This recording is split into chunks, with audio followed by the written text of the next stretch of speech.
Sometimes it feels we're inside out, and I've made some poor decisions lately. It's common in air quotes, infused with the scent of potpourri. Films we commit to memory. Crossing the felt roads, watching from home on my TV, looking at all my eyes can see. They tell me I view obsessively. Hello, and welcome to The Obsessive Viewer. We're a movie and TV podcast that covers a specific topic, be it genre, trope, movie, or show each episode. You can find more of our work at obsessiveviewer.com and more podcasts presented by Obsessive Viewer at obsessiveviewer.com/podcasts. And of course, our podcasts will always be free, but if you'd like to support what we do here, you can become a patron at patreon.com/obsessiveviewer for regularly posted bonus content, exclusive TV and movie reviews and reactions, commentary tracks, and deep dives into Stephen King books and stories. Right now I'm doing a massive Stephen King short fiction thing where I did 6 hours on Night Shift, his 1978 short fiction collection, and then now I'm doing Skeleton Crew. That's going to run about 5 or 6 hours as well. All that's at patreon.com/obsessiveviewer. So I'm your host, Matt Hurt, and you can find me on social media and Letterboxd at Obsessive Viewer. And joining me today, making his first appearance on the show, my friend and colleague from the Indiana Film Journalists Association, Brent Leuthold. How do I pronounce your last name? That's it. Nice. Got it. Okay. This same thing happened with Mitch when he was on the show. I realized, I've never said your last name out loud. So is his Ringenberg or Ringenberg? Ringenberg, I think. Yeah, I've already forgotten. It was more than 10 minutes ago. So, Mitch, if you're listening, we love you. We do. Yeah. So, Brent, you are a you are a podcaster yourself and a film critic in an undisclosed location in northeastern Indiana. How are you doing this evening? And yeah, how's it going? It's going great. Thank you so much for having me. This is awesome. I do a little bit of podcasting. I do a podcast called Awake in the Dark that I started in 2018. I kind of just have a lot of audio equipment, recording equipment hanging around. So the podcasting thing isn't necessarily wasn't, and maybe even still isn't super natural to me. It's a pretty bare bones podcast, but I do really love doing it. Nice. I basically just have kind of friends and family on, and they just come in the studio. I've gone out of state a few times, but it's mainly just people here in undisclosed Northeast Indiana, as you mentioned. So yeah, I'll have people on. It kind of varies. I'll do like once a month, and then what I started doing I really wanted to do twice a month, but nice. I know you do a lot more than that, but it's, I try, but it's been a lot of fun. But nice. I joined the Indiana Film Journalists Association a few years ago as well. And it's been a ton of fun getting to know you guys and and everybody else. So yeah, I appreciate you having me on. Oh yeah, I appreciate you being on, and yeah, I really like your show too. I feel like you're underselling it a little bit, but it's a lot of fun when an episode pops up. And I almost watched. Yeah, I almost watched in kind of preparation for this episode. What was that movie that you and Aubrey reviewed? Voyeurs? Last the year, Voyeurs? The Voyeurs, yeah, because I felt like that's a little bit similar to Watcher, but I never got around to it. That was not a good movie, right? It was okay. I mean, it's funny. We'll talk about Watcher, I know later on, but yeah, Voyeurs is almost the super campy version of Watcher. Okay. Where it's just very pulpy and Skinamaxy and bunch of twists and stuff. Nice. So yeah, not a great movie, but I mean, it's if you're looking for that sort of a movie, it definitely delivers. But yeah, that it's pretty much a Rear Window. It's actually more like Disturbia, I guess. Okay. Regardless, Yeah, that was one I think we talked a little bit about at some point. I think it was maybe last fall, something like that. That sounds about right. Yeah. I don't know why it always just stuck out to me, but I never got around to seeing it, so I might eventually. Yeah, that one's on Amazon Prime. Yeah, I think it'd be like a little bit of a splash, I think at the moment. But yeah, we pretty much just do on Awake in the Dark. It's really just one movie, and we kind of just dive in deep. I mean, so that is pretty similar to Obsessive Viewer. Usually kind of talk through it or, you know, experience with it and all those sort of things. And then usually towards the end, you know, we'll talk about streaming stuff. It's mainly a movie podcast, but I kind of, as time went on, when I was talking with people, I realizing like, you know, especially if it's friends who maybe they don't see a lot of movies, it's like, well, what else have you been watching? You know, so then it kind of turns into like, oh, well, you know, I've been watching this season of this and this new mini series is on and sort of that. So I kind of rolled that into it too. And it also gave me kind of an outlet to talk about shows that, you know, I watch with Aubrey here and everything. And, cause I don't write about those. I also, my main thing is I write for, publication in undisclosed Northeast Indiana called What's Up. I do weekly reviews there that are written. It's a free magazine. They're all online as well. Anyway, the podcast is kind of fun for that too, and it's just different format and all that. So yeah. Well, I hope you do more because I love podcasting and I really enjoy your work in the podcast realm and writing as well. So yeah. Thank you. Yeah. I really appreciate that. And again, you can find Brent's work at awakeinthedark.com. And where can we find you on social media? So I should have just like all at once done like just all of these sites. But like it's on Facebook, I'm Awake in the Dark Reviews. On Twitter, I'm AITD Reviews because I couldn't get even I think Awake in the Dark Reviews was like too long of a Twitter handle. Oh, that sounds right. Weird, stupid thing. But if you go to awakeinthedark.com, that's will kind of get you everywhere. I'm also on Letterboxd as well. And I think I'm checking now. Letterboxd is just Awake in the Dark. So technically all my social handles are different. But if you go to awakeinthedark.com, it's kind of all there. That has my written reviews, the podcasts, and it also has contributions I write to on Midwest Film Journal, which I've been doing more recently over the past couple of years. Nice. Awesome. Yeah, I kind of ran into a similar sort of thing in terms of social media and everything when I started Obsessive Viewer, because for whatever reason, I made the Facebook page, The Obsessive Viewer, and the URL is obsessiveviewer.com. The social media is Obsessive Viewer across the board, but Facebook is The Obsessive Viewer. I can't get rid of the, and it drives me a little bit insane. So yeah, I think for personal pages you can change it, but I think for like, you know, capital P pages, you can't. Yep. So, I think, and if they've changed that, I will be in this anxiety filled thing where it's like, well, okay, I also have 370 episodes of a podcast where I say facebook.com/the obsessive viewer. So you just have to censor the part on all 300 some episodes. Exactly. Oh yeah. So, okay. Well, thank you so much for joining me, Brent. And today, dear listeners, we are going to be talking about two movies that are currently in theaters by the time you're listening to this. Top Gun Maverick obviously has been in theaters and releasing this weekend in, I believe, 500 theaters. From IFC Films is Watcher, which also will be streaming exclusively on Shudder on August 26th.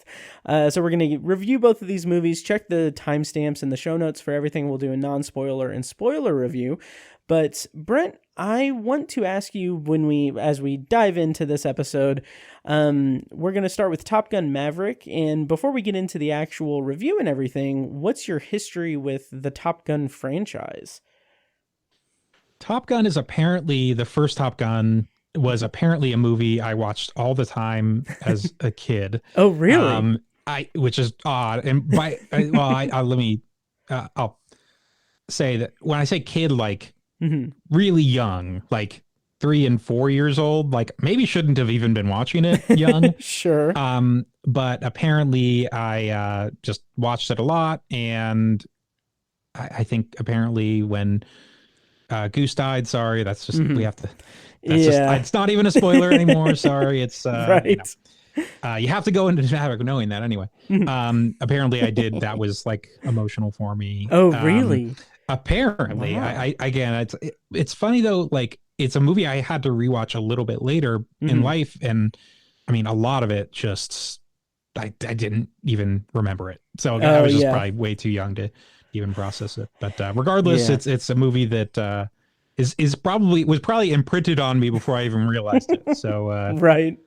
So having said that, I'm not like a crazy Top Gun fanatic or anything. It's certainly a movie certainly a movie I enjoy, and it has its own place in the zeitgeist. I mean, it's one of those kind of classic movies to me that kind of transcends like the good or bad labels. Yeah, it just is. Like everyone knows Top Gun. Absolutely, and it's fairly. I mean, I guess I don't know if I would say campy per se, but it's very much. I don't know. I'll say this. I saw it when I was in high school. I think that was the first time I saw Top Gun. Honestly, did not leave any impression on me. Yeah. I was just like, okay, that was a movie I saw. Cool, fine. And then I think I had seen it maybe once again after that. But then I had watched it in preparation for Maverick. And to be honest, I really had no interest in Top Gun Maverick. I was just like, okay, I mean, sure. 30 some years after Top Gun, I don't really care about Top Gun or anything. And then I figured, like, after all the buzz was kind of drumming up over Top Gun Maverick, I was like, okay, well, I guess I got to see this. And then I rewatched it. So here's like the anecdote of my experience seeing Top Gun Maverick, because I saw it on Tuesday. Yes, Tuesday night. And I basically that morning I woke up at like 3:45 and could not fall back asleep for just yeah, it was horrible. And then like I was like, okay, well, I guess I'm up. So I got up, I went to work, worked the whole day, came home, and I was like, the only time I could really make time to go see Top Gun Maverick was at 9:15 p.m. Oh yeah. Yeah, and I'm like, okay, so I've got some hours to kill. I'll go ahead and just rewatch Top Gun just as a refresher. And I rewatched Top Gun, still didn't leave that much of an impression on me. It's fine. And then I went to see Top Gun Maverick at like 9:15, and then I'm like, by all accounts, I should have been exhausted. I should have been fighting sleep. I should have been fighting to hold my attention. Like I should have been doing that whole dance in the theater where I'm like nodding off, but my eyes were glued to the freaking screen the entire time. Yeah. Yeah. Which that's we'll an endorsement. talk about that. Oh yeah. I was just like, I came out of the theater. I was like, oh my God. Okay, cool. Yeah. All right. Top Gun Maverick's awesome. Top Gun Maverick. You don't have to sleep for 16 hours before. Exactly. You can be awake for 16 hours before. Yes, exactly. So let's dive into our review of Top Gun Maverick then. Are you ready to go? Yes, I certainly am.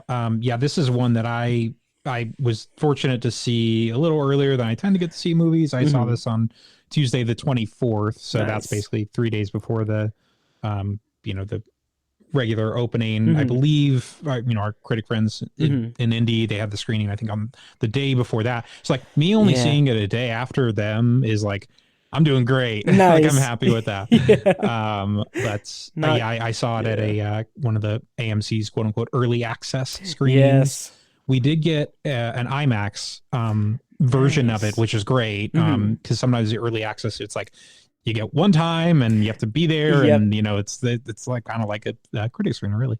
Screening, really. But it was a full theater. Nice. And they don't advertise them super well. AMC doesn't, so you kind of don't know like if people are going to be at the early access screenings. I've been to some that are like And of course, it depends on the movie and the timing. Like what, if it's an afternoon one, I've been like Lego Movie 2 and it's like, it's like half full, or whatever, because they had it at like, 3 p.m. But this was one like the word had kind of gotten out and everything. So, that's definitely, that was cool. But, nice.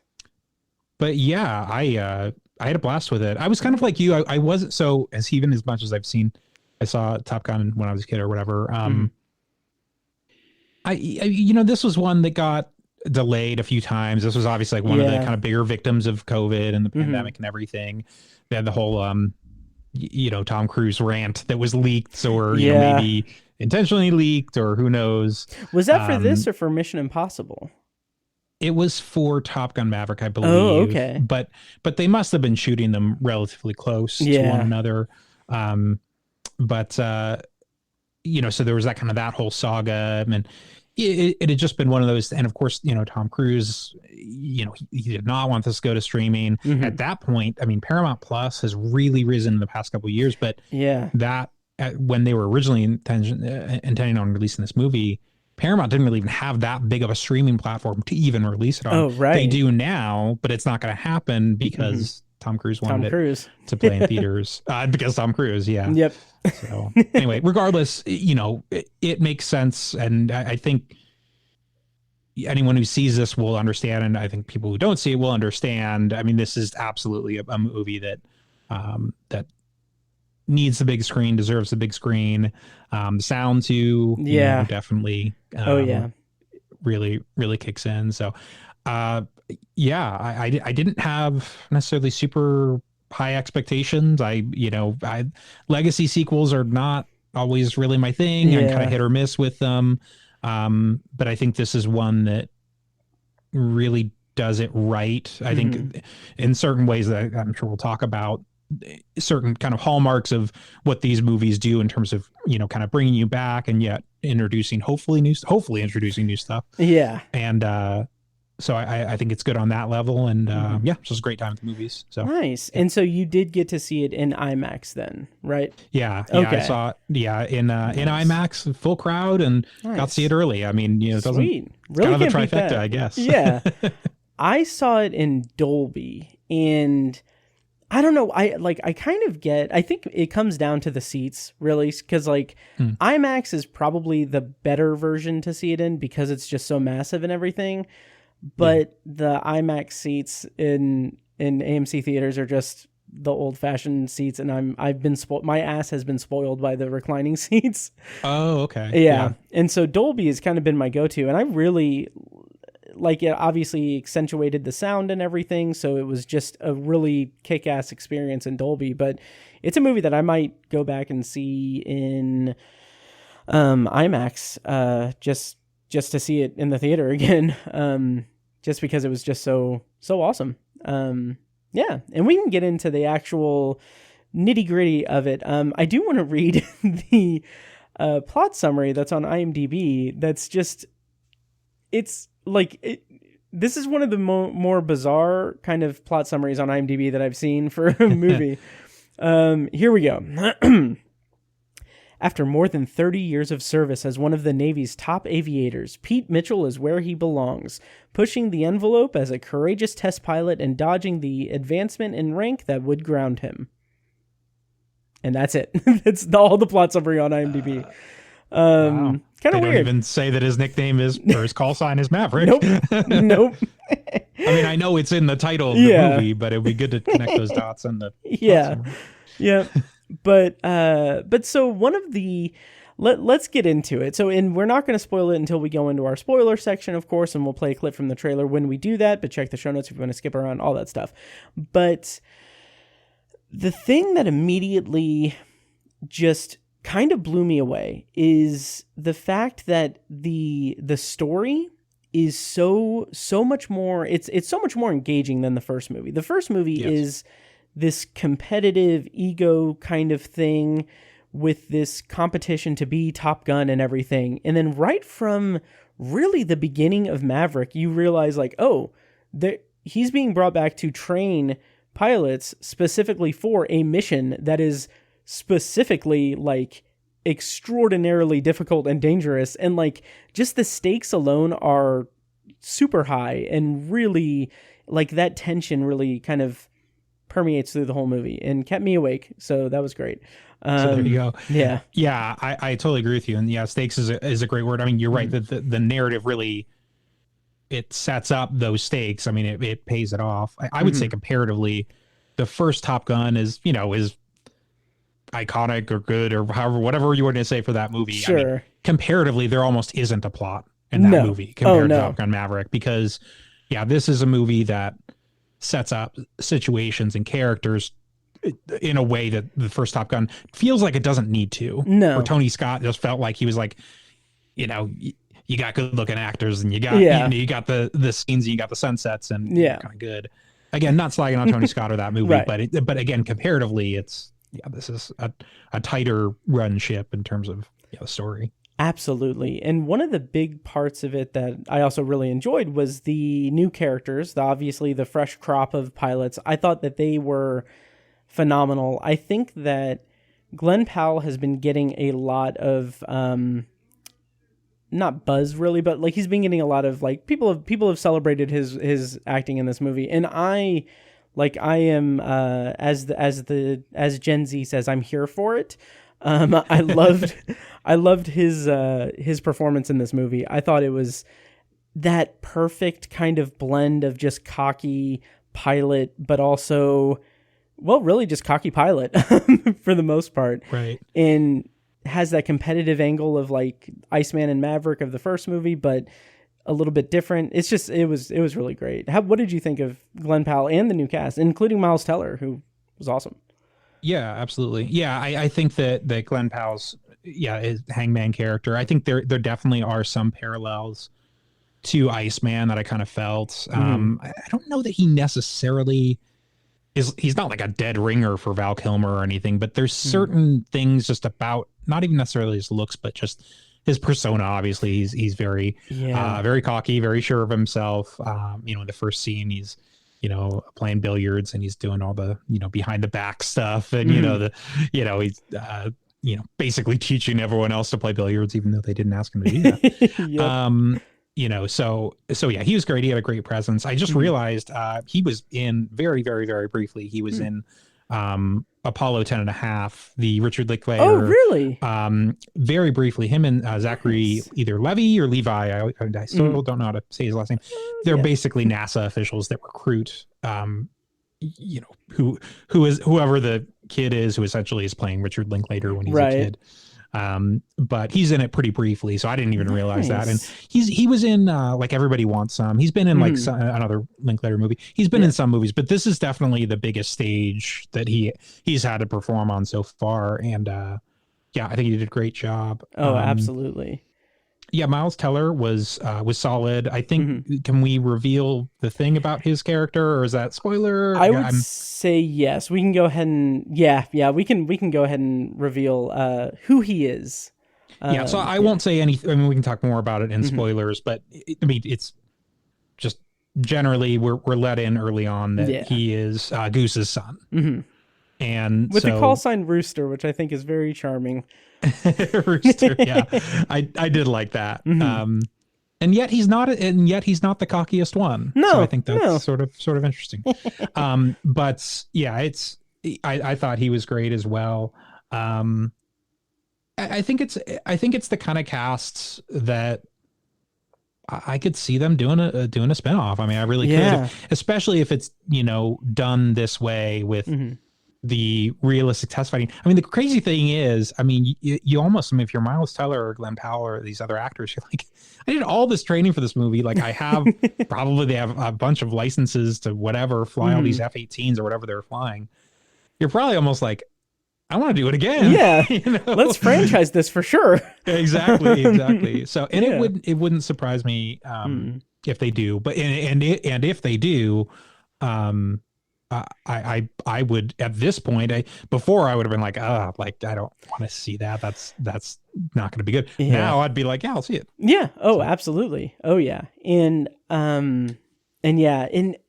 just the fact that they really seem to take care of the story in this installment. Like it's night and day from the first movie for me. It's just, I would agree.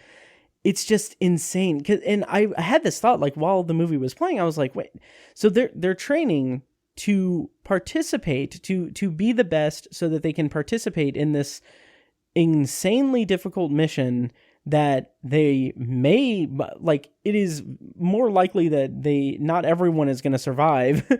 Right. Whereas in the first movie, it's like, oh, they're competing to be Top Gun. Like, it just seems like they're dogfighting with I'm sorry, is it MiGs? MIG? MiGs, yeah. Yeah, which are there's a bunch of acronyms I probably could have looked up before this, but regardless, they're dogfighting with these, sort of anonymous fighter jets, and it's cool. And there is a certain amount of anonymity, which we'll talk about with Maverick as well, in terms of who the enemy is and all of that. But regardless, again, it's just this sort of free floating, Iceman saying like, you're never going to beat me. And Maverick's like, just you wait. Like, I mean, that is essentially what that movie comes down to. Oh, absolutely. Oh, yeah. So, with some tragedy peppered in, and but it's mainly a lot of sweaty dudes staring each other down. I mean, it's what a lot of that movie is.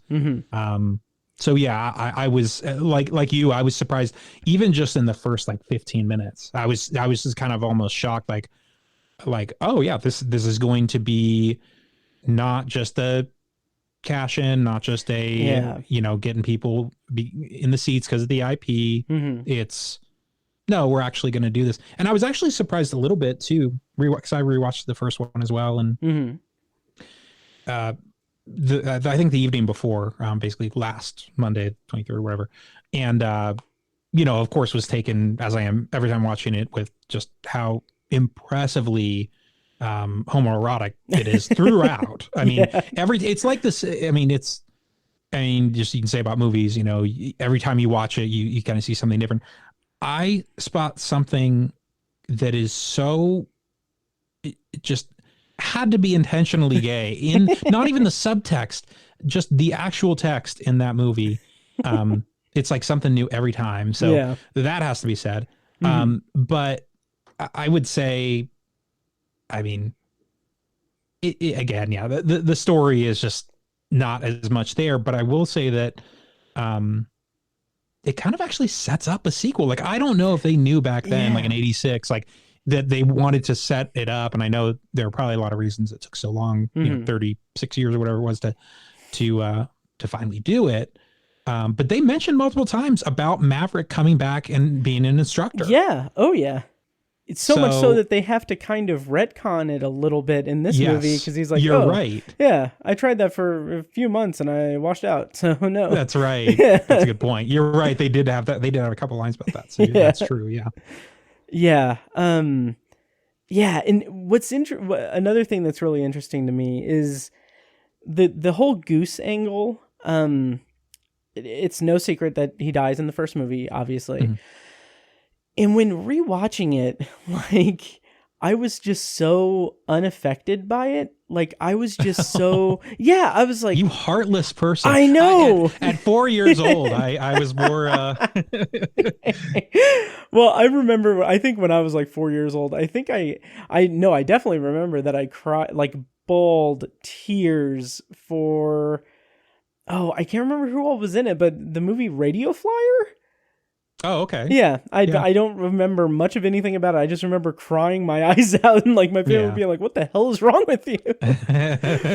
But so no shame there. But when I rewatched Top Gun, like I just I knew it was coming, obviously, and I just wasn't engaged with the movie. But then when it happened, I'm like, okay, yeah, that's fine. And then it just seemed like, I think my major sticking point was that the entire the after effects of that are that Maverick loses his confidence and he needs to regain his confidence. That's his big arc for it. And it just felt like, okay, this big tragic event happens. We're going to play some sad music. We're going to have montages and stuff. And then we got to go to Maverick gets his groove back mode. Right. And it just didn't really seem to really resonate in any like significant way for me. And then Top Gun Maverick makes it such a pivotal point of the movie naturally. and like the kind of ebb and flow of Miles Teller's performance in relation to his dad, and Tom Cruise kind of having this surrogate father kind of protective nature of Rooster. I'm like, oh my God, this is clicking together in so many more ways than the first movie ever could for me. And I was just so impressed by it. Yeah, absolutely. And I mean, I agree with that. And something that this movie sets up to me really early on is, I mean, really just the danger of it. I mean, the danger zone of it, but like really the threat of death. I mean, when Cruise is training them, I mean, he says multiple times, like, you know, if you think for a minute up there, you're dead. And it's not just like, you know, Tom Cruise being, you know, his very kind of clipped speech and everything. Yep. It's like, no, this is really, really serious. And he's right. And to the extent that, again, I'm not spoiling anything, but just saying like, I really did not know who was going to make it on the ground by the end of this. Same and I mean, here. And that's any of the characters included. And again, I'm not spoiling anything, but just to say that, I would say in the first Top Gun, I mean, maybe even if I don't know, I can't say if you saw it in 86, but I think even if you were watching it for the first time, I don't know. I don't think that real kind of, I don't think that kind of specter of death almost is in that movie as much as it is in this one. Oh, absolutely. Oh yeah. Cause I mean, like, I think one of the first lines Cruise says when he's given like the briefing of the mission is like, yeah, not everyone's coming back from this. Like someone's, and he says that multiple times. I mean, he says this is not a mission. I mean, he says stuff like that. And so again, I mean, you kind of mentioned stakes. I mean, it immediately is like, oh, what we know about Maverick is that, you know, he's the best or second best. You know, he and Iceman can debate about that all they want, but you know, it's like, if he's saying that, then we got to, as the audience, have to take it seriously. So absolutely. So it's a really good way to kind of, insert that kind of threat kind of early and often, I feel like. Oh, absolutely. And it is that the timetable aspect of it, and there's so much going on in so little time that it just really feels like that. It feels like that roller coaster climb up the incline, and then when we get to the climax of it, it's just incredibly thrilling. It's fantastic. The last act of this movie, I mean, especially is really something, and that's not to say anything, you know, that the, you know, preceding two acts are not good or anything. It's just that stretch especially is really quite intense. And I mean, it's tough to say. It's pretty much most of the mission and kind of how it plays out. But I mean, it's what you came for, and it delivers. I mean, that's what you want. Oh yeah. So let's kind of just transition over into spoilers if you're ready. Yeah. And I'm going to play a clip from the trailer, but before we do that, do you want to kind of give an overall like rating for the movie? Is it going to make like your top 10 list? How is that going to factor in end of year considerations? Right now I'm at like a 4 out of 5. Nice. I'll just say just really quickly, and we can talk about this more thoroughly. I would say the music, I would say the soundtrack, just it's hard to beat 86. You know, Danger Zone, of course, the Kenny Loggins stuff, and Taking My Breath Away, of course. Lady Gaga is kind of doing her own Take My Breath Away. She does a song called Hold My Hand, which is kind of this big ballad. It's okay. The music's not as good, but other than that, it's really quite thrilling at this point. I mean, it's in my top 10 of the year so far, but it's a relatively young year. But having said that, it'll definitely be, I usually do about a top 25 or 30, and I'm almost positive it'll be in there. So. Nice. Awesome. Yeah, I've got it, I think, at 4 stars now, and I could see it breaking my top 10 for sure. Awesome. Or breaking Mach 10, as it were. So, all right, we are going to go into spoilers for Top Gun Maverick. So if you want to skip over spoilers and go to our Watcher review, check out the timestamps in the show notes, or just, whatever. We're going to be spoiling Top Gun Maverick when we come back from the trailer. What do we have here? God, here I thought we were special. Fellas, this here's Bagman. Hangman. Oh, whatever. What the hell kind of mission is this?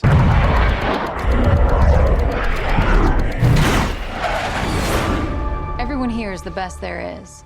Who the hell are they gonna get to teach us?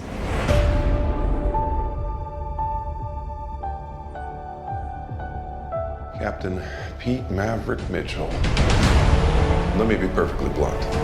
You are not my first choice. You are here at the request of Admiral Kazansky, aka Iceman. He seems to think that you have something left to offer the Navy. What that is, I can't imagine. So, spoilers on for Top Gun Maverick. We're going to be spoiling the movie. Brent, where would you like to begin with spoilers? I don't know this is necessarily a spoiler, but kind of one of my, because it happens pretty early on, but you had mentioned Mach 10 before the trailer bit. That was such a terrific sequence. I really love that to set it up. So basically, Maverick is supposed to be doing this test run of this Black Star supersonic jet. Basically, it's supposed to go to Mach 9, and I think it gets canceled. And Ed Harris is the admiral who's overseeing that. And he says, well, and he said they were supposed to go to Mach 10 or something. Regardless, he is to go to at least Mach 9. He's supposed to go to Mach 10, kind of all this stuff. And of course, it's, he just kind of keeps pushing things further and further. But of course, it's just a great scene and such a great way to reintroduce us to this character. And, or as a reminder of like, oh, yeah, this is the guy that just keeps pushing and pushing and like will be insubordinate and will go past all reason, even just to, make history or go really fast in airplane. So that was great for that reason, but also visually at a certain point, it kind of recalls there's these like kind of blurring in lines. And I mentioned in my review, totally reminded me of the Jupiter and Beyond the Infinite sequence from 2001: A Space Odyssey. Absolutely. Which Tom Cruise, the Oscars after 9/11, which would have been 2002, some January, February, whenever they had them, he did the opening speech. And he had mentioned, he is like I joked in our message, I'm going off on a tangent, I joke in our chat that we have that I personally cope with the upsetting fact that Tom Cruise is a Scientologist by telling myself that his true religion is cinema and his church is the theater. And that was kind of what his speech was about, like, what do we do as entertainers? Does it matter anymore, and those sort of things. And it was such a perfect, Cameron Crowe wrote that speech, the Oscar speech that Tom Cruise gave. But in that speech, he had mentioned 2001: A Space Odyssey. And he saw it when he was a kid. And he said, I knew I wanted to be an astronaut. And that sort of, those two things, the visual of that Black Star sequence in Maverick, and then him saying that kind of came together to me. And I'm like, he's just the guy who never gave up on his dreams. Yeah. That's what he is. So awesome. So all that to me was really great. And then the scene right after with Ed Harris is, like the end is inevitable, and talking about drone tech and, and he raging against the dying of the light and all that stuff. And it's just a really, as you mentioned, it just immediately out the gate, it's just like, okay, so they're actually like, they're going to do characters and like dialogue, quite frankly, that means something. I feel like I'm slagging on the original Top Gun too much, but that's kind of, when it's up to this kind of level of craft and from dialogue to direction and all those sort of things, you kind of have to say it. Oh, absolutely. And Top Gun, the first one, like I said, it's fine. It's fine, but this really is a whole nother level. And I found it really interesting too, that like, in addition to it just being almost a completely different beast, it also just pays so much homage to the first one. Even like the opening sequence is like, it starts with that exact same opening thing, the title card thing. which when I rewatched the first Top Gun, I had no, like, one of my favorite video game franchises is Mass Effect. I had no idea that Mass Effect's like opening, I don't know if you've played it, but like the opening of Mass Effect is a riff on that opening of Top Gun, like the title thing. And it's like exactly like the Mass Effect things has like it was the biggest achievement or biggest discovery in human history. The species of the galaxy call it, and then Mass Effect, and it's the exact same as Top Gun. But anyway, right. So they redo that in this one, and then even the opening credits with the aircraft carrier footage is very Tony Scott, very much in line with that, and I just love the way that it does pay that homage, but holy crap, everything else is just such a jump forward, and everything. And between like this movie and the Mission Impossible franchise and the Mission Impossible Dead Reckoning Part 1 trailer, Right. I don't know if there is someone who is more committed to blockbuster filmmaking than Tom Cruise, and it shows so much. It's really kind of astounding. Yeah, I would agree with that. Yeah. He's kind of carrying it on his shoulders. I mean, I would have said maybe Christopher Nolan. I mean, I think he's still definitely, I mean, Tenet had a messy sort of release, and I mean, kind of, he had a falling out with WB. So we'll see what happens with Oppenheimer and Universal. I'm excited for Oppenheimer, but regardless, Tom Cruise is, I mean, it's like his mission to save the movies. I mean, people have talked about it a lot, but I mean, it literally is like, and it's kind of what I said, like he kind of does, he sort of manifests certain things in a way. I'm not going to get too new agey here at all, but sure. It's just interesting that it is like all of these circumstances kind of lined up where Maverick is, I mean, it has the widest, I believe it's opening on more screens than any other film in the States ever has. Oh, nice. I think it's about 4,700 theaters. Jeez. Typically when a wide release, I think, is usually about 4,000 to maybe pushing, up past 4,000. This is, I think, 46. I don't know the exact number, 46 or 4,700 theaters, which is insane. I mean, that would be insane even pre-pandemic. Yeah. Even post-pandemic, like it would be an incredible stat either way. Yeah. But we could talk about the box office and A+ cinema score, which is incredible. Very, which is like pretty much unheard of. I mean, there are movies that get A's pretty frequently, relatively frequently, but A+ is like literally no one had anything bad to say about it. Right. So, yeah.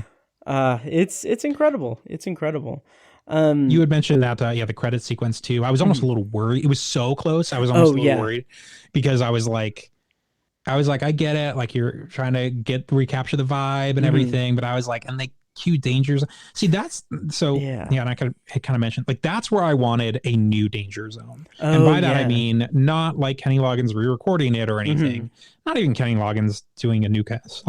I want the Kenny Loggins of 2022, whoever that is. Sure. That's where I wanted a new song. And that's where I was a little disappointed, where it's like, again, Lady Gaga has Hold My Hand. And that to me is almost a take my breath away. Yeah.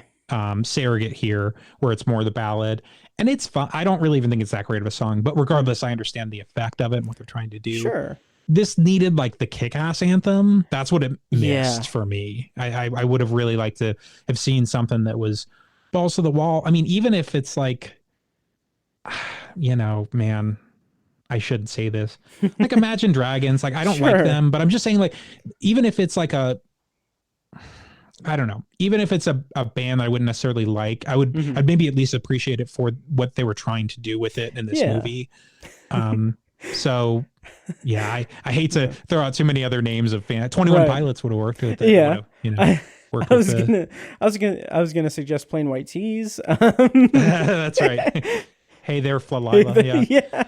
Yeah. I mean, just because again, I think like the Lady Gaga stuff, and they do a good job with weaving her song into the score, which they did with Berlin with Take My Breath Away. They did that. That's what Feldmeyer did with the score in the original. So I like that they did that. Again, I just wanted more of the, America F yeah, that anthem. That's what I was missing. The new version of that. I totally get that. The little hints of Danger Zone, and when they go full Danger Zone in it. Yeah. In the credits. Yep. Yeah. That's still, I think that was still effective for me. So I didn't really, But yeah, it would have been nice to have something new in that realm too. Something that I wish Facebook hadn't spoiled for me. In the opening credits, like in another universe, I would have been like, oh shit, Val Kilmer.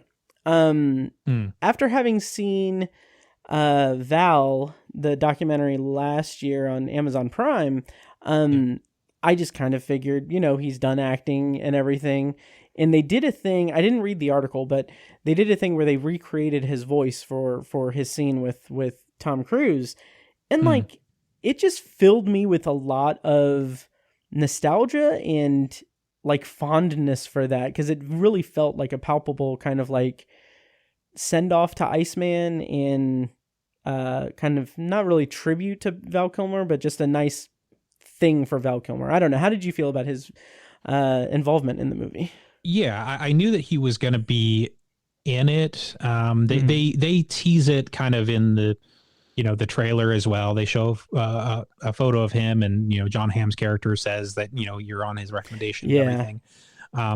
So I knew he was going to be in it to some degree. I think they do a kind of a classy job, I guess I would say, of how they do it, because he's texting with him a few times, I think, and that's kind of the prelude. And I think somehow that I think it has his name, like Iceman or something.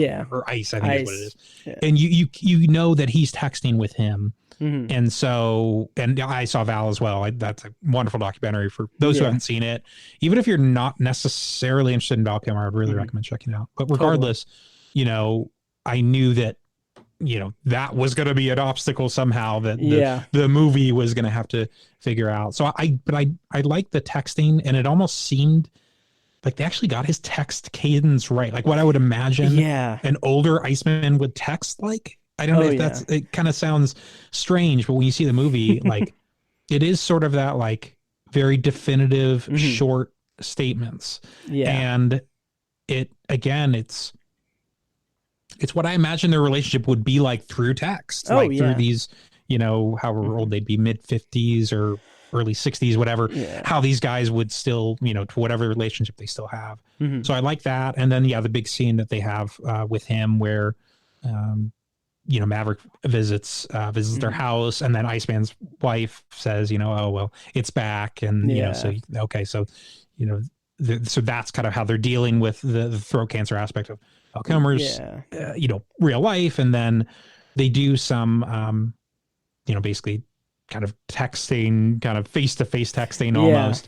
And then, there is, of course, the moment where they share some lines that they recreated through AI. Somehow they got words that kind of like what they did with Roger Ebert in Life Itself, that documentary, where basically they had such a huge catalog of his spoken word from his show, from math movies and all of that.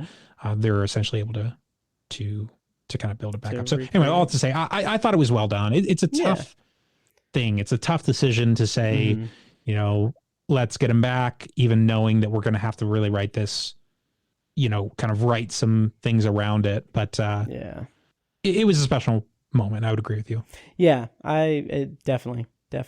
And it also helps that also helps the Maverick character a lot, because Tom Cruise is kind of, he's very much a movie star.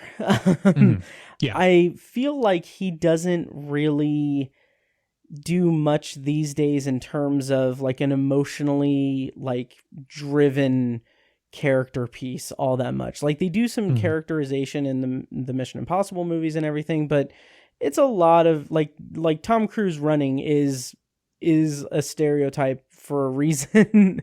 And here I think that they did a good job of not necessarily humanizing Maverick, but making him giving him something that he showing that kind of anxiety of him putting young pilots into harm's way, namely the struggle of him, putting Rooster into a potentially deadly situation and how that affects him. And I think that was done really, really well. Yeah. That was one thing rewatching the original movie. Tom Cruise was 24 at the time. He had done Cocktail. He had done, a few movies. This was, Risky Business was a big movie too, but even Top Gun, took him off to the next level, out of the stratosphere. Yeah. But he was, I think, about 24 at the time. And look, the signs that he would be a movie star are certainly in that movie. Yeah. The signs that he would be a great actor aren't. Right. I'm just look, it's, I mean, again, in the way that Top Gun is iconic, it's kind of an iconic role, but especially that section that you mentioned where he loses Goose and he's kind of lost his confidence. Yeah. That's just that's like a chain of scenes where I'm just oh man, he had a way to go. And I mean, of course, he has delivered great performances. I would say he's definitely, obviously, a good actor now. Oh, yeah. But I don't know that was necessarily the case in the original Top Gun. So I agree with you. Yeah, that's part of the fun, I think, of this movie is to see that not only, I mean, again, the signs that he would be a movie star, I think, are definitely there. I mean, it's definitely kind of baked into Top Gun, but it's a joy to watch him in this role performing it better. I mean, it's kind of a rare thing that you'll see that. I'm trying to think in how many other legacy sequels, maybe Sylvester Stallone in the Creed movies. Oh, I mean, because there's so much time, you could maybe argue that maybe he's giving a better performance as Rocky, even though it's not, of course, the physical performance that the earlier ones are. But it's almost like he's lived with the character for longer. Yeah. So yeah, that's a good comparison. Like that, I didn't really think about that all that much, but yeah, absolutely. And then first of all, the whole mission thing, it's like the A New Hope trench run on steroids and with surface air missiles and stuff. It's insane, and they do such a good job of explaining to us why it's insane and all of the different moving pieces. I don't know. I really loved that. And then the moment where it's oh, well, Maverick's gonna do it. It felt kind of, and I'm not saying that this is the case or anything, but it just felt like Tom Cruise was well, I'm the star of the movie, so my character is going to do this. Right. Obviously. And faster. Yeah, he does it in 2:15 when at that point they're supposed to do it in 2:30. Yeah. That is one of my favorite sequences as well. When you're, they again, it's they do the work. They set up all of, they tell you what needs to be done. You don't have to know anything about flying airplanes. Right. You just have to know that G's are scary, and the higher that goes, the more it presses on your face, and you're closer to passing out. Yep. But they set all of that up, and so you understand how insane of a mission this is. Yeah. And then they say it can't be done in 2:30, and then it's watch me do it in 2:15. Yeah. So that's, I mean, and just watching them whip around. I mean, I've seen some behind the scenes stuff on this really after the fact, and I still it. I don't know that it would have been impressive had I seen it before, the behind the scenes stuff beforehand. Afterward, it's just I still it's magic. It's movie magic. Oh, absolutely. What they were able to do in terms of the amount of practical stuff that they were able to do with the actors actually going up there and in the planes. God, and whatever incredible other things that they did to make everything else look real. It was seamless. I didn't think about it after that. It was certain movies are like that. And that's that's the best CG, where it's just I'm done caring anymore where the lines are. I'm done looking for those things.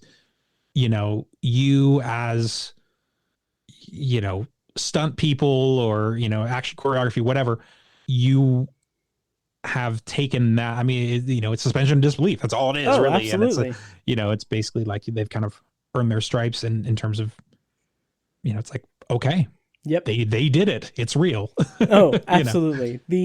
There's no line there. Like it's Right. it's something that I couldn't even pick it. I didn't want to pick it apart or anything. And it's such a great kind of nod to the movie, really. Let's talk about Jennifer Connelly for a second. Because they did not get Kelly McGillis. McGillis, yeah. McGillis, yes. Back. They just kind of put in Jennifer Connelly as a former love interest of Maverick, and yeah, that worked okay. Like it gave us the cliff notes of their relationship. I just felt like it was a little bit, if there was a part of the movie that was kind of subpar for me, I feel like there could have been a little bit more development there. But how'd you feel about that entire subplot? Yeah, I think it was fine. I think it served the movie fine. I think, again, that's kind of where you get into the legacy sequel stuff where it's like, well, we're not going to stray too much from the original movie because, you know, the Take My Breath Away silhouette, you know, sex scene, which, again, and I don't want to belabor this point, in the original Top Gun, I mean, it's an iconic scene, whatever, you know, and the silhouette and everything. Somehow, I know this is a scene between a man and a woman and two straight people, and it's somehow still kind of gay. I just don't understand how they did it. But regardless, put all that aside, that there's not really a scene quite that steamy in this one between them. There is there's a, you know, a romantic scene. Yeah, they kind of talk during a lot of it, which is very nice. Oh yeah. So I kind of actually like that detail where it's kind of in a way almost more mature sort of like romance between them in terms of, but yeah, I mean, we've kind of nothing, I don't want to say nothing, but I mean, the setup of it and everything, the kind of old flame and, you know, her being that like the bar owner and that sort of thing. Yeah. I mean, it's stuff we've seen before. I thought it served the movie fine. I think she does a good job with it. And I think they have good chemistry as well, which is certainly important. I think Kelly McGillis basically said, she's like, I'm just like, certain people they didn't get back for Maverick. And I think I read a quote from her. She was like, I look my age, so I don't want to be in this movie. Wow. Tom Cruise does not look his age. I mean, obviously playing shirtless football on the beach. With power of Scientology. It certainly is. So she's not level clear or whatever. So she basically was like, you know, I think she was, I mean, she didn't say this, I'm putting words in her mouth, but she's like, I don't really see myself in this universe anymore. Like, it doesn't really make sense for, you know, so I think, again, it serves the movie. There's kind of a cute sequence with this stuff with her daughter where she kind of catches the two of them and sort of I think like the comic relief stuff there. It works. I think it's the kind of crowd pleasing stuff that you kind of put in a movie. It was kind of take it, leave it for me, but it didn't bother me either. Yeah, it certainly didn't take my breath away, but it certainly held my hand, I guess. I don't know. But and Lady Gaga, like I want to say, like, I mean, you know, A Star Is Born, she wrote or co-wrote pretty much all of the songs for that movie. And I mean, you know, I've heard my wife sing Shallow on stage dozens of times now. Nice. So we're a big fan of that song, big fans of that song, and Always Remember Us This Way. And that's definitely a movie where, you know, I don't know, to me, I think she put more of, I think she spent a lot more time on the music. I think it's enough to say. Yeah. Where I think this was like, hey, Lady Gaga, want to write a song for us? It's a major blockbuster. And she's like, yeah, it's fine. Yeah, sure. I have some like B material from my last album, you know. It's just that's kind of the level that it was for me. I was a little disappointed when I heard the single before the movie. Okay. Knowing that they were probably gonna, you know, weave it into the score and those sort of things. But so yeah, I was kind of disappointed in that. I was talking with a friend and like, you know, I don't think there's really anything necessarily wrong with the score. I think it's pretty, quite frankly, like blockbuster. I believe it's the same I believe it's the same composer that Lorne Balfe. I don't know exactly how to say his name, but he did Ambulance. And he's done other kind of like action-y movies. So again, like not slagging on the score by any means, but it's just like it's more kind of. I was talking with a friend and I was like, I wonder if someone like Ludwig Göransson or something could like really tap into that like 80s sort of like, oh man, like hair metal aesthetic and like just do something new with it. Dang, that I think he would have nailed it for sure. Just someone, I don't know. Again, they got the Berlin stuff the best they could with Lady Gaga's song, but I don't know. They needed that like Memorial Day barbecue butt rock that we all put on ironically and then unironically, like that's absolutely. That's like just like some sort of ripper there, and that's so I agree with you there.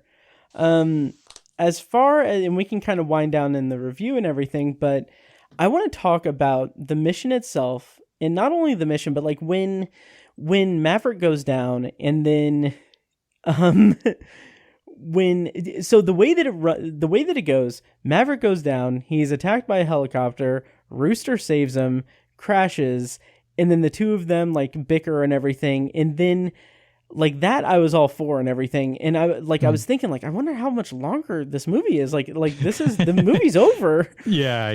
And then like when they're looking at the airfield and they see the plane, and I'm like, oh my god, they're gonna fly. They're gonna fly. It's like it's gonna be like Maverick and Goose. Like, oh my god, like that just kind of just blew my mind a little bit, and I think that's where smartly the movie really, really takes all of the emotional like context into account and really reaches that kind of emotional crux in the dogfight moment with them in the plane. And I just, even though like that Glenn Powell's going to come and save the day because they're really telegraphing that so hard, right, it still was an absolute just, like you said, crowd pleaser moment. So how'd you feel about the big climax of the movie? They foreshadow that with Hangman. I believe they say that he has like a confirmed kill or something of like a MiG. So they kind of foreshadow that as well. But it worked for me. At a certain point, I think I was so focused on the mission and like, can they do it like the Death Star thing that you alluded to, which is absolutely a parallel there. It's like, can they shoot the missiles into this tiny hole once and then do it again? So I was focused on, are they going to do that, at a certain point? And then, when Maverick gets shot down, somehow he's going to have to get saved. And it did kind of keep going, but in a way that, I sort of, like I wasn't really thinking about the next scene. I mean, that's really the best thing you can say about kind of an action climax in the third act like that I was just kind of like, and now what? But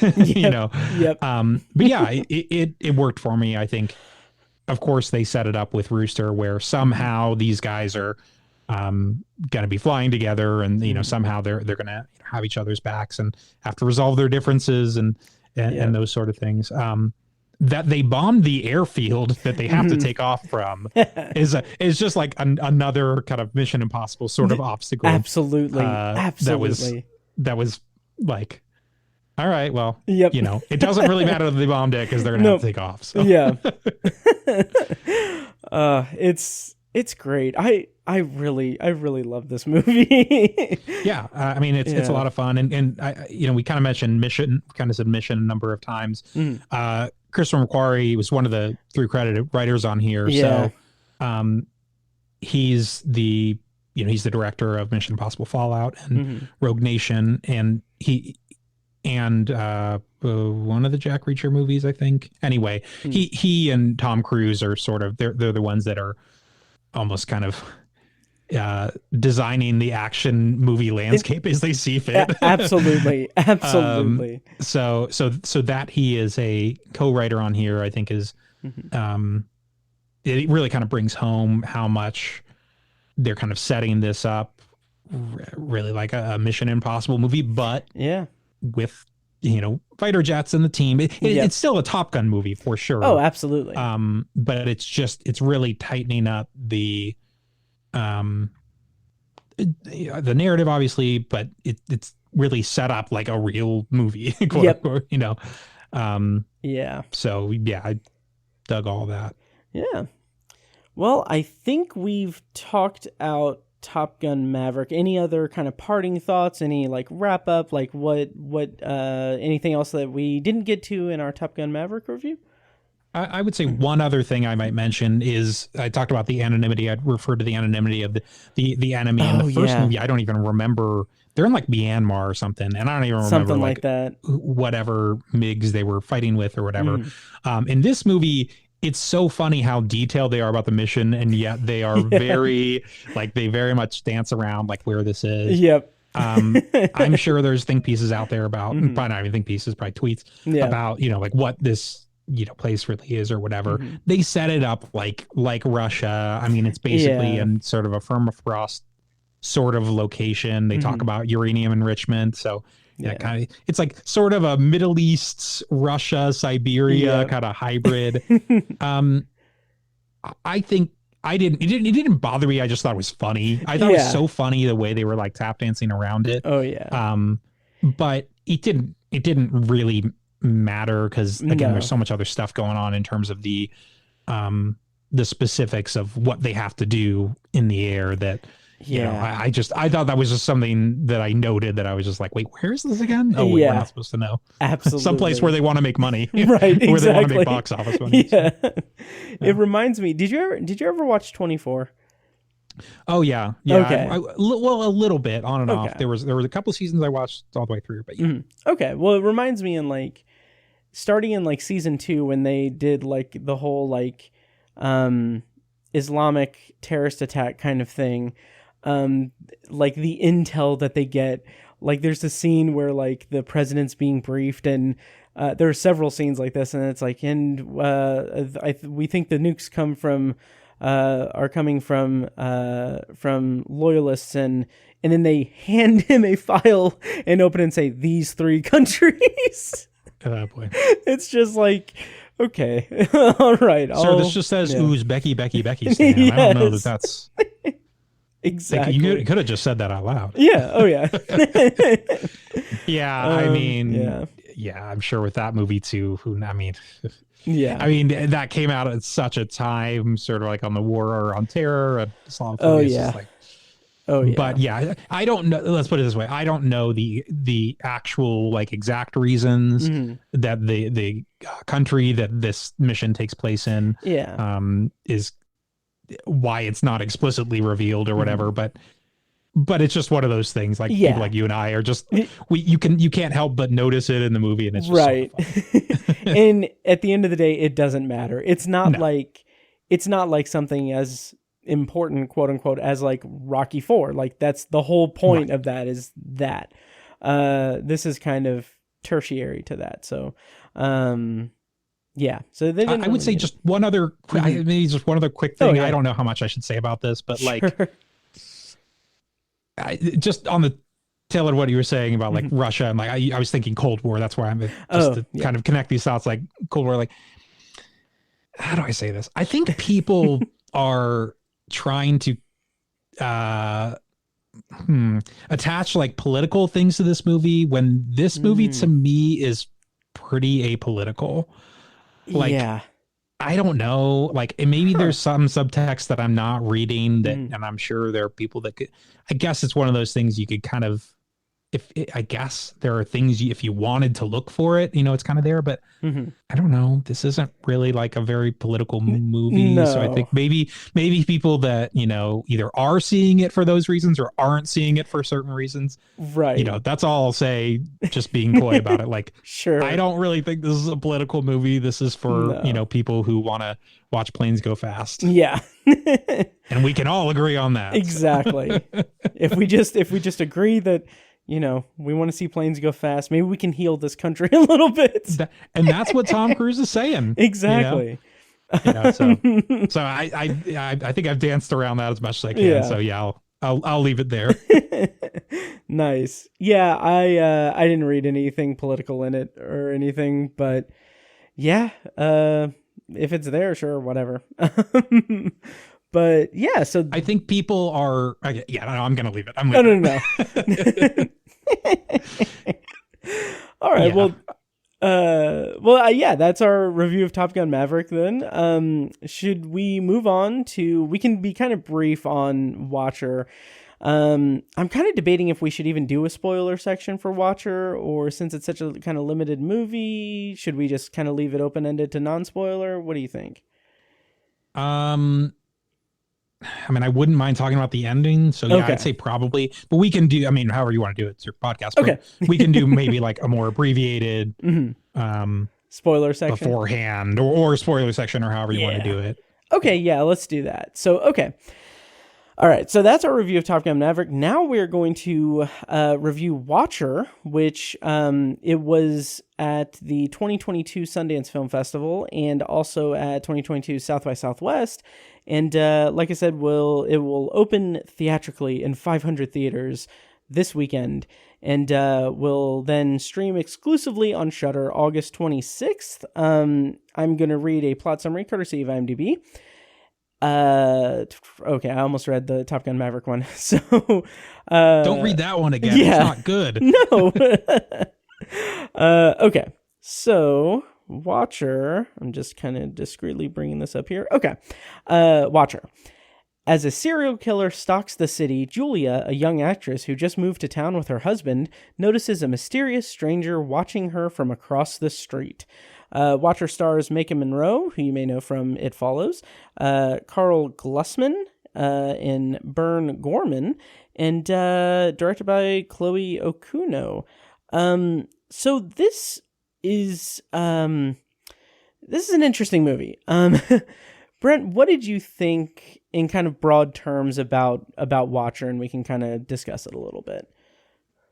I thought it was fine. This is basically a psychological thriller, sort of stalker, voyeuristic sort of movie. It's from the perspective of Maika Monroe. So she is basically, it's the sort of classic, is there really someone stalking me? Yeah. Is it the killer that's, on the streets of Bucharest where this takes place? Or, am I crazy? Basically that sort of gamut that you sort of see in these thrillers. And I guess my problem with the movie is it doesn't really go too much deeper than that. Right. And it to me, it's sort of a movie that plays with that line in terms of, what could be and what isn't, and, those sort of things.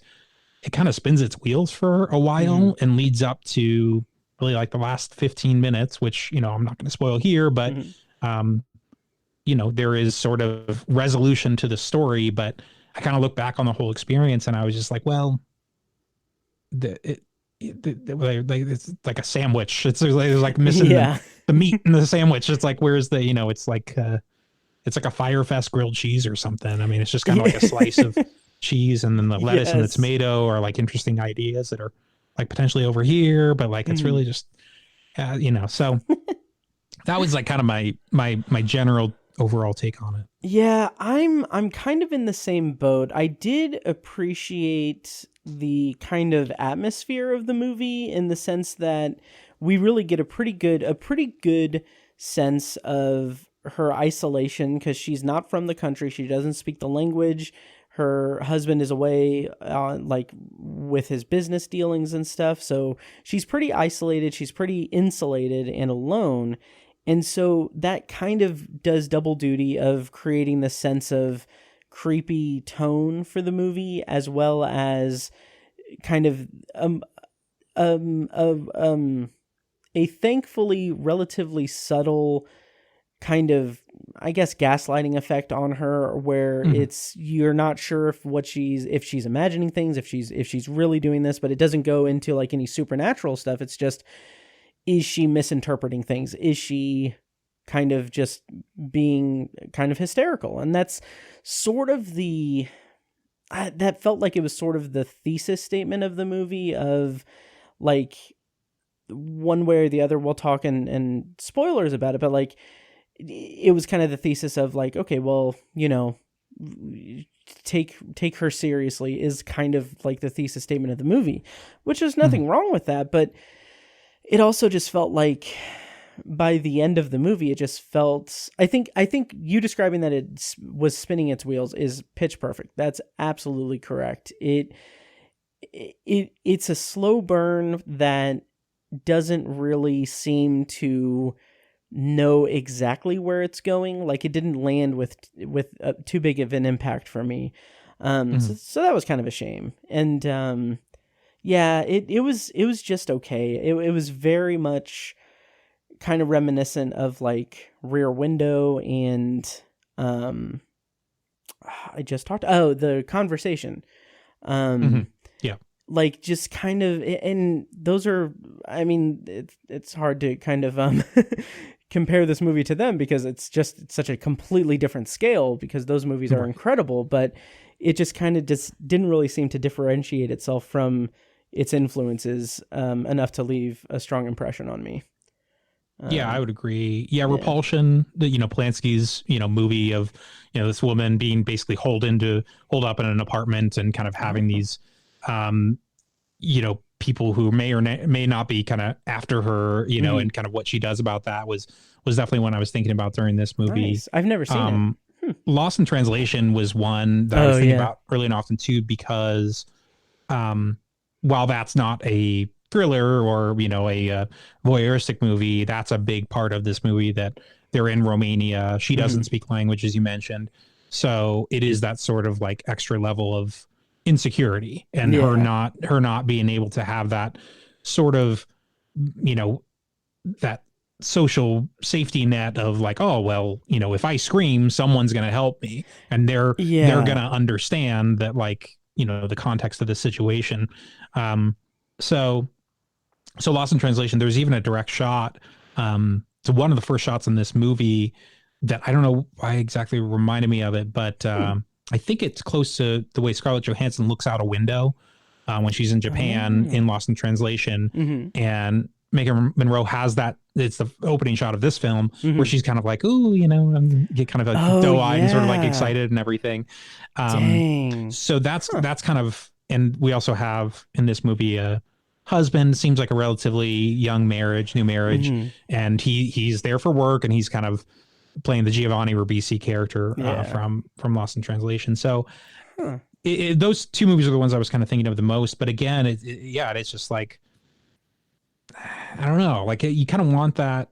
I agree. The atmosphere is there. I think there's certain scenes that are well shot. I think there's a certain kind of lurid look to this. It's almost like a little bit Euro trashy in some scenes. There's a scene that takes place in a strip club. And there's certain scenes that kind of get to that kind of like seedy underbelly, like just something that almost like are going somewhere, and then it's like, no, like that's not really going there. It's just that sort of thing where it's like, I don't know. I mean, quite frankly, I mean, it's something where I don't really know what Megan Monroe saw in this script where she's like, I got to do this movie. Right. Yeah. There's just not, it doesn't seem like there would really be enough on the page. I think it's a better directed movie than it is written. I agree with that completely. But it's just, it's fine. Yeah. This was one that Sundance the past couple years has gone virtual. So I have taken advantage and try to see some stuff. And this was one that I was like it didn't have like a ton of buzz like around Sundance. So I was like, I'll see it whenever, like someone will pick it up, Yeah. They did. So, Nice. It's just one of those ones that didn't really make a splash out of Sundance, but I think Shudder's a good home for it. I think this is a good acquisition for them. I think so too. In sort of legitimizing their library. I mean, I will say, I mean, I don't want to dog on IFC or Shudder or any of that. Well, it's really actually not IFC, it's more Shudder, but I've watched the like more direct to Shudder stuff. And I will say, like, this is definitely a step above not even necessarily in terms of budget, but like there is a craft to this that like right. something like The Twin doesn't have, which I saw a few weeks ago and was like just really, really not good. And like Yeah. it just like you get what you pay Wow. for. Like I don't know what Shudder paid for this movie for Yeah. distribution rights, but I think if they can get even some kind of quote unquote like relatively higher profile movies on that platform, Oh, definitely. I think it'll help. I wish this was better. I think you feel the same way. Yeah, I definitely do. It's interesting to view it in that kind of context of a Shudder acquisition, because Shudder is definitely, I would say, it's making a name for itself as the home for horror movies and shows. Like I really like Creepshow, and some of the stuff they've done, but there is a lot of, and maybe it's the genre itself, but there's a lot of direct to video or direct to on demand garbage out there and everything. So this does stand out as maybe not prestige horror or elevated horror or what have you, but it is a more thoughtfully made horror or thriller that isn't. I'd agree with that. Yeah. Yeah, it isn't kind of tailored to a jump scare audience or anything. It's more meditative than that, which makes kind of the ending a little bit dissatisfying for me, which we can talk about here in a moment if you're ready to dive into spoilers. Yeah, I'd say let's go for it, because okay. there's a lot in the ending that's worth it. So yeah. All right, cool. Well, we are going to go into spoilers for Watcher. So I'm going to play a clip from the trailer, and then we're going to go into spoilers for Watcher. So here we go. Do you feel like coming in for a drink? Yeah. Have you noticed anyone watching you in your apartment? No. This guy has been watching us since we moved in. Maybe he's staring at the woman who's staring at him. So, in spoilers for Watcher, the ending kind of comes very, very kind of quickly for me, and it kind of feels like maybe not an afterthought, but it just feels very, it feels like check marks on like a quota that they have to meet for this type of movie. How did you feel about the end of Watcher?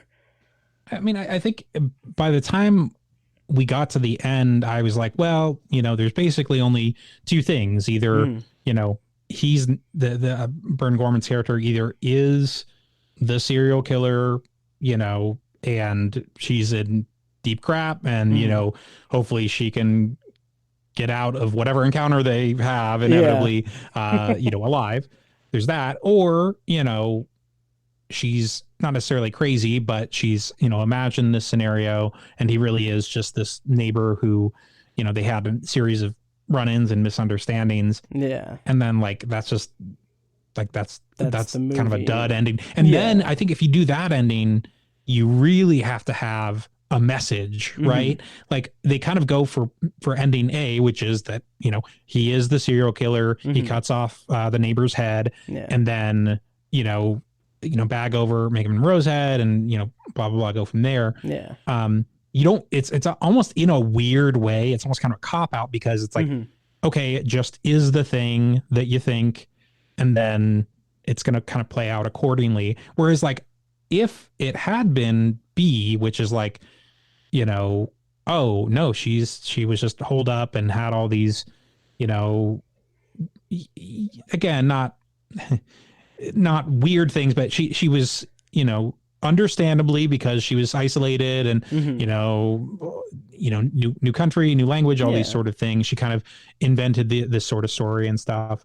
If you go for that ending, again, you have to have more kind of character development and understanding of why she got there and those sort of things. But it just doesn't do the work. So I guess I'm glad they didn't do that either. Me too. And like oftentimes with these kinds of movies, you have this, and this is kind of a double-edged sword, because usually the main character has this thing where has something from their past that they're kind of recovering from or what have you, which works in terms of characterization, but they don't have that here. Not that they needed it here, but Also, I kind of felt like, okay, I don't know anything about this woman. I know she used to be an actress and she stopped smoking a few months ago. That's it. That's a great point. Yeah. I thinking about it now, it's like, yeah, you're right. I know like nothing about her. Yeah. Yeah. And it just, that's a problem. Yeah, it kind of felt a little bit hollow to me, but then it would have been probably more of a more psychological thriller in that respect, because it would be like, oh, she's haunted by her dead uncle or something that she had visions of, or so, like have a whole thing. But here we have, I think the point of the ending that just kind of solidified it for me was that the last shot where she looks over at her husband and has that like, yeah, I fucking told you right. look. Yeah. And like, I enjoy that. I like it. I just don't think the movie did enough to really hammer that point down all that much. And I say that having watched a movie where her neighbor's head gets cut off. Right. So I don't know. Yeah, I agree. I think that last shot is very much an I told you so look. Yeah. And it is almost, it's to her husband, Francis, but you could see it as a fourth wall break. Like, I mean, you could unpack it and say it's a believe all women thing. And I think given the past few days of whatever, right, something that may or may not have been going on, I think if you wanted to kind of tease that out, I guess there's a certain message there, but I don't know. I mean, let's put it this way.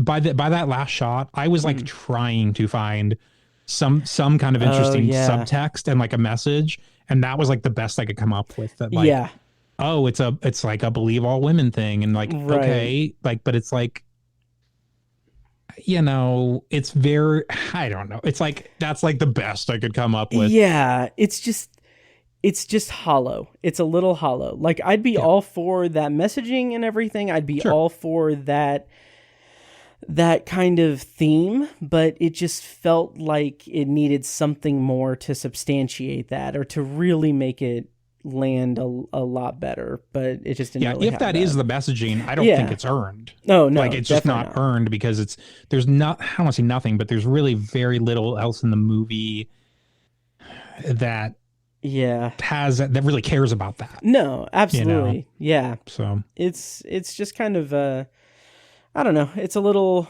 lackluster. I did appreciate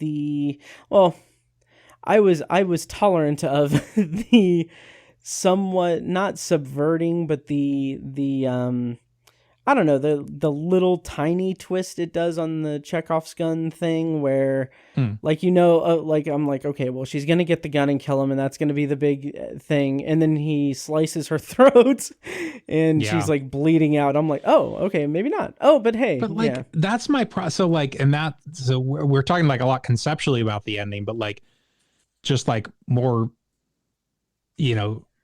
substantively, like basically her phone goes off. Francis hears it from across. So the killer knows that the husband's going to come next door into Irina's apartment, and so he cuts. And I don't know if your jugular's on the left or right. He cut her on the left, whichever one it was. She bled a lot. Yeah. And like, oh yeah. And immediately, and then is crawling, to get the gun, which is, as we would suspect. Yeah. So he basically just waits for her to bleed out. He lies on the floor with her while, I assumed that she was going to die. Like I just assumed that he was watching her final moments with her and just watching her bleed out. Mm-hmm. And so the way that it's shown is the killer leaves, and then Francis sees him, and it's like, oh, well, he's obviously going to like try to stop him or whatever. But before that can even happen, the door flies open, and Making Monroe's character Julia shoots the guy twice. And I just like, look, in terms of the ending or whatever, like, her kind of having, the final girl kind of winning or whatever, it's fine, but again, like, I can't really square that with what had happened the previous 5 minutes. Like, I do not think she would be strong enough to not only definitely not. like get to the drawer, get the gun, make sure it had bullets. She's never shot a gun that we know of. And then stand up, get there in time when he had, like, when the door was open. It's like all this stuff. I mean, almost to the degree that it almost seemed like a fantasy sequence. Oh, absolutely. Oh, yeah. And another thing that another kind of read that I had on the end, or I don't know if this was intentional or not, but and this also felt just if this was the intention, I felt like this is unearned. But the moment where they're staring at each other as she's bleeding out and they're kind of like symmetrical, I kind of felt like, the movie showing that they're both lonely people and they're both there's a symmetry to them. Sure. Yeah. And I was just like, okay, that's fine, but it just didn't land for me. Yeah. Yeah, like this is like, I would say, we mentioned the Voyeurs. Like the Voyeurs, I would say, is almost like, I don't know that it would say, like, I would say it's a better movie than this. I'd say, like, grade wise, they'd be about the same. Okay. But the Voyeurs is not a boring movie. I think this is a movie that is definitely dull in parts. That's a movie that is just so gonzo with the twists that it does, and just how just pulpy and Adrian Liney it is, and whatever. I mean, like, it's not a boring movie. So I mean, like, honestly, if you want the more ridiculous version of Watcher, like The Voyeurs on Prime is actually probably one comparatively, if you want that kind of a movie. Nice. I'm not going to tell you that this Watcher is way more staid and quiet, than that movie. But anyway, it's just it's funny. I was thinking about that movie too while I was watching this. Nice. So yeah. Nice. So Watcher opens theatrically June 3rd. I don't think we really have much else to say about it. Yeah. Any parting thoughts on Watcher? Yeah, I mean, I think the potential's there. I think Maika Monroe's a fine actress, and the kind of 1-2 punch of It Follows and The Guest. Yeah, I think honestly, it's something where, I don't know. This is a case where I think she deserves just better material. Like, I think, quite frankly, this might have been something where she was maybe settling and just like, I want to keep, like, kind of grinding away and doing some more work maybe within this genre. Yeah. And it's just kind of a bummer that, especially when you're comparing those movies, it just kind of falls short. So yeah. Yeah, I hope the best for her. I have really enjoyed everything I've seen her in, so hopefully this isn't too much of a downturn for her career or anything. And I really hope that this means more maybe not risky ventures for Shudder, but I hope that it kind of helps Shudder kind of break out a little bit more. Even if the movie itself isn't all that great, it's still a pretty unique movie in Shudder's kind of canon. So that's a plus for it, I guess. Yeah, I would say I am looking this up right now, but there was another film that debuted at Sundance called I believe it's called Resurrection. It's the one that Rebecca Hall is in. Oh, nice. And I'm looking to see now if Shudder picked that up. I feel like, so IFC picked this up, but that probably means yes. So Shudder, so that movie will be on Shudder as well. And I have not seen that, to clarify. Okay. But that is one, just based on the buzz that I've heard, that is a psychological thriller that is not like, the schlocky, whatever, just low budget, like, crap, quite frankly. Like, it's nice. Again, I haven't seen it, but Rebecca Hall and I believe Tim Roth are in it. But it's nice. like, it's that sort of, I don't want to use the term elevated horror, but it is sort of, I think austere is maybe the word I would use, where it's more refined than what I think you would typically get. Sure. Again, I can't say, because I didn't get to see that one. I was actually really interested in seeing that one out of Sundance. But regardless, I agree with you. I hope Shudder maybe starts to move towards the, or maybe just away from the, like, kind of pump and dump thing that Yeah. Netflix is really finding isn't Exactly. working. Oh yeah. So, because that's all their conversation. Yeah. Oh, I agree. All right. Well, we can wind down. That's Watcher, like I said, theaters, Shudder, all that stuff.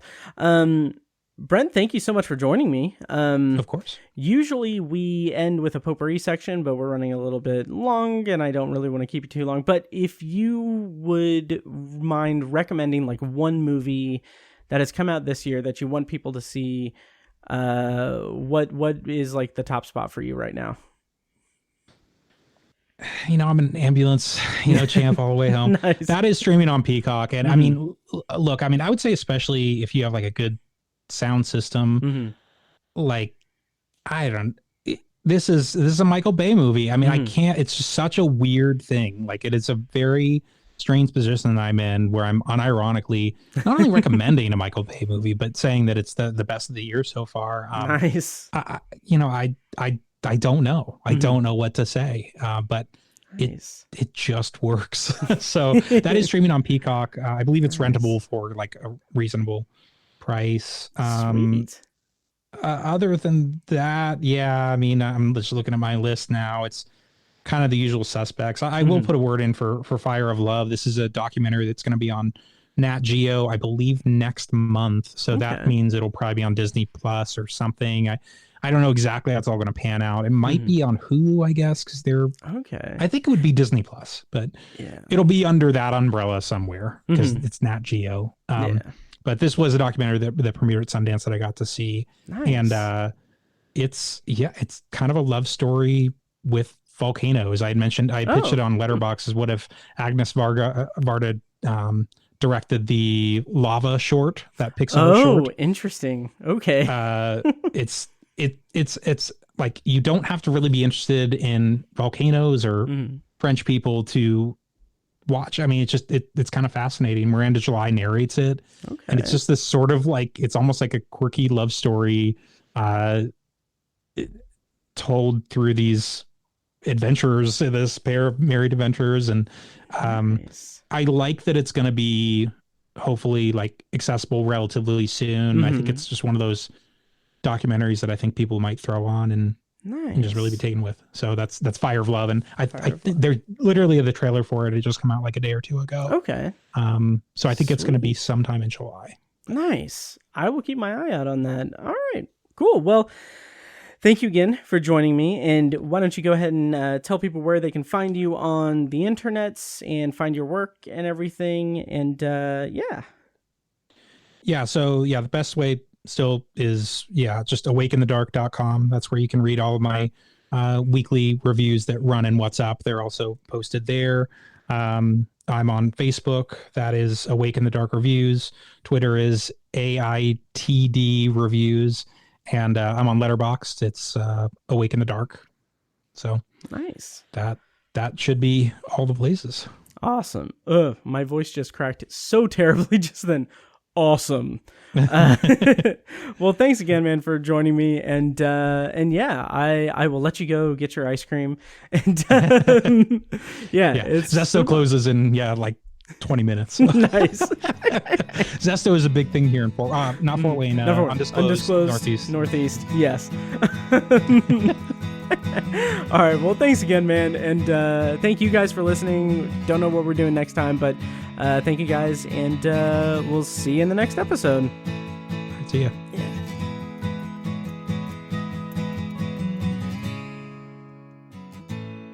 And now, here's a short clip from our Patreon exclusive RSS feed. To hear the full clip and more exclusive Patreon content, go to patreon.com/obsessiveviewer and become a patron at the minimum rate of $1 per month. Thank you and enjoy. Let's see. So and then there's some changes around Hawkins. Not most notably, but there's several things that are notable.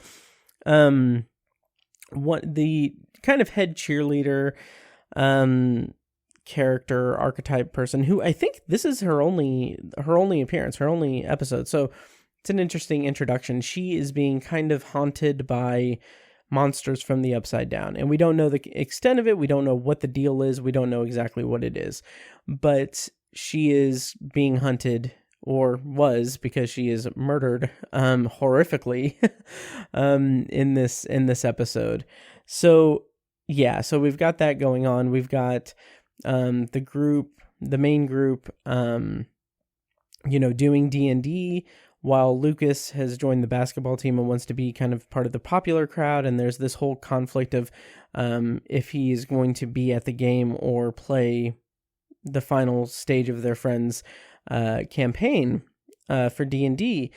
And it's also, he wants them to be at the game so that they can, support him and be in the quote unquote cool group and everything. It's a really interesting kind of storyline for the show to explore, because it's that old freaks and geeks thing. It's that old popularity and personal image in high school that I think is just really, really solid storytelling in general.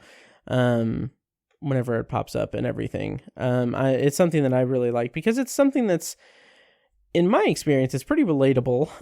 It's a relatable kind of storyline or story structure and everything. And I like it. I enjoy it. So I like seeing that. This podcast was edited and produced by Matt Hurt and presented by ObsessiveViewer.com. You can find links to all of our shows at ObsessiveViewer.com/podcasts. For exclusive bonus content, including reviews, commentaries, and B-roll episodes, you can subscribe to our Patreon at patreon.com/ObsessiveViewer. Thank you so much for listening, and we'll see you in the next episode.